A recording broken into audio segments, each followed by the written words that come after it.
Mondays with the Mako back at you guys. This is Tuesday for you in Australia or Asia. Tuesdays with the Tiger Shark. Great to be here. Thank you for your patience and for your feedback and your nudges saying, hey, Jer, how are you? How was the long trip? We want to hear about it. Let's talk about some sales, some energy. So, hey, here we are. Hopefully some perceived value this week. I got a couple things to talk about, certainly the trip. And then I want to leave you with a little bit of the content, certainly the big three there, dig in. But what I wanted to say is I just had some amazing time with the little man, the monkey, we call him. He's just all over the place, agile, active, mobile, but he's just impressive. So I'm going to leave the video today with just how I ended my trip coming home and how it was to embrace Vic. But it's been epic the last couple of weeks, you guys, and certainly busy. He's been taking a ton of time. And this content, to put it together is a couple hours, and it's a little bit of thought during the work week as well. I want to share where I'm at with my presentation. And again, you don't want to show up here and not bring value.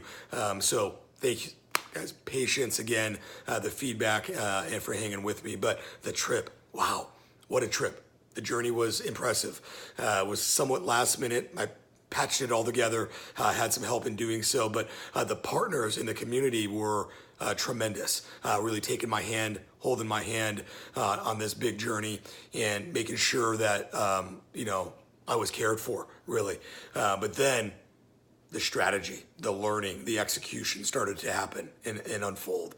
And you keep your fingers crossed on a trip like this that all of the connections along the way happen, right? Because that's what it's all about for me, is the people making those engagements, those memories, everything sync that way. And blessed, honored, lucky to some degree for that to have happened on this big trip. So thank you, teammates, partners, and Amanda. Really great to be with you and the little guy, and to meet Timbo. Timbo, you're incredible. Tim Reed has one of the most popular podcasts global, but certainly in Australia, I think it's been rated the number one business and small business podcast. But I had time with him, and I got a little bit for some Mako content. We'll put that out next week or the following, so look for that. So just, guys, the trip was impressive, but what I picked up, some cultural things and then some business things. One, America, I believe, has a certain sense of entitlement about the way that we do work and just our persona, our styles. I didn't really feel a lot of that in Australia, certainly not in Asia. And I think with that entitlement comes a bit of laziness, right? And that laziness is it's poison, right? That the drive to mediocrity? No, my friends. The drive to excellence and achievement and hard work with, massive strides every day is what it's all about. And I think in America, we're not taking massive strides every day, and we're okay with it. So I saw something in Asia specifically, and a little bit in Australia, was this hard work, this drive, if you will, this hustle that was really contagious. The second thing that I saw was, this massive approach of learning, continual learning, ongoing learning. You saw it in Asia big time. You saw it in Vietnam. It was tremendous to be a part of that energy. I think in America, and certainly some of the Commonwealth, the English-speaking countries, if you will, we're taking a back seat in the learning game because maybe we're perceived to be ahead. Right, and we don't need to do so much in certain areas from an ongoing learning perspective. But I think we need to actually catch up now, Americans, my American friends, and really dig into what's being provided from an ongoing learning perspective, whether that's just a book, right, or whether that's something big time with technology. So let's dig in, you guys, with the learning game.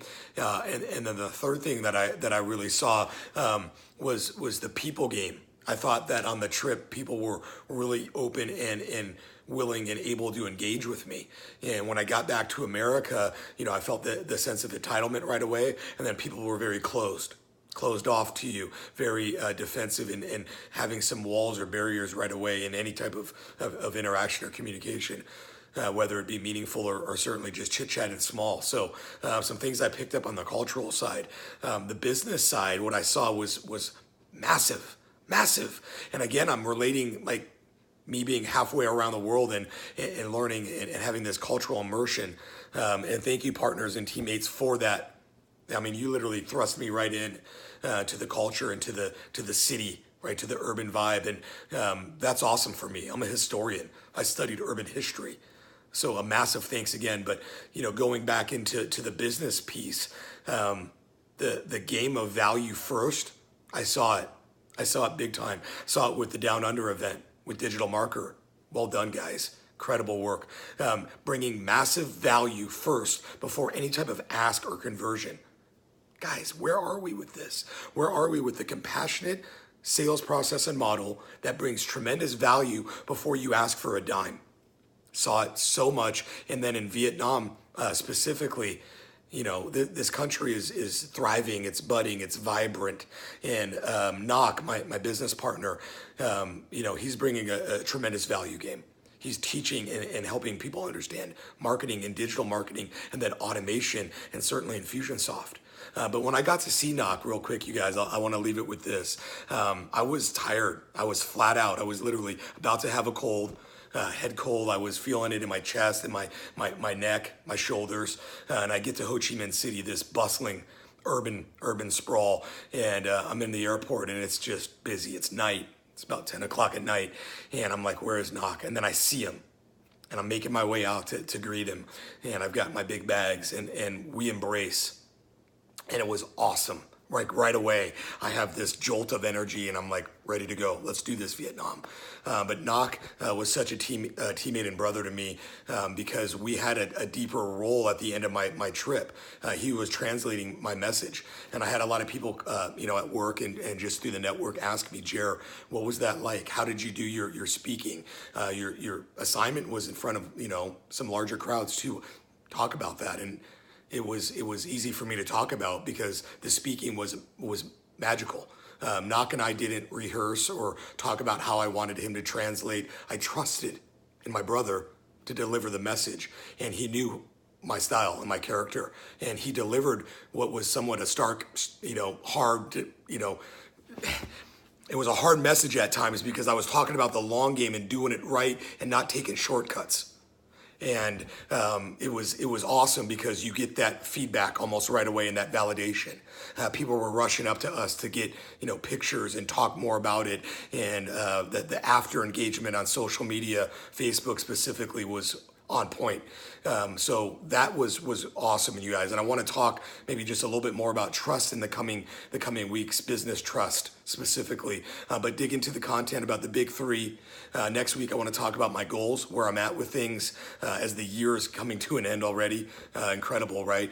How are you guys doing with your goals? And then I want to talk a little bit more about the selling to serve content. I've got a bit of a inspiration, to say the least, to get that completed and finished, and I'm close. And I also want to write a small book that I can throw on Amazon and really add more value again to the sales community.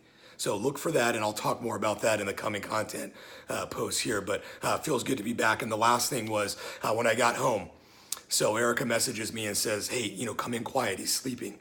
And I get in and we talk and I go through some stuff about the trip and I unpack and we're watching the monitor.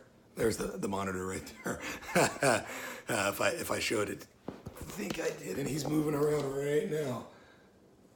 Anyway, let me be quick here, but he's moving around, he's waking up, and he doesn't know Dad's home. But the night before, Erica says that he's fussy and he's feeling the energy, I think, that I'm coming home. So I'm excited to wake him up and go get him. So we go get him, and I put him on my shoulder, and he just melts right away.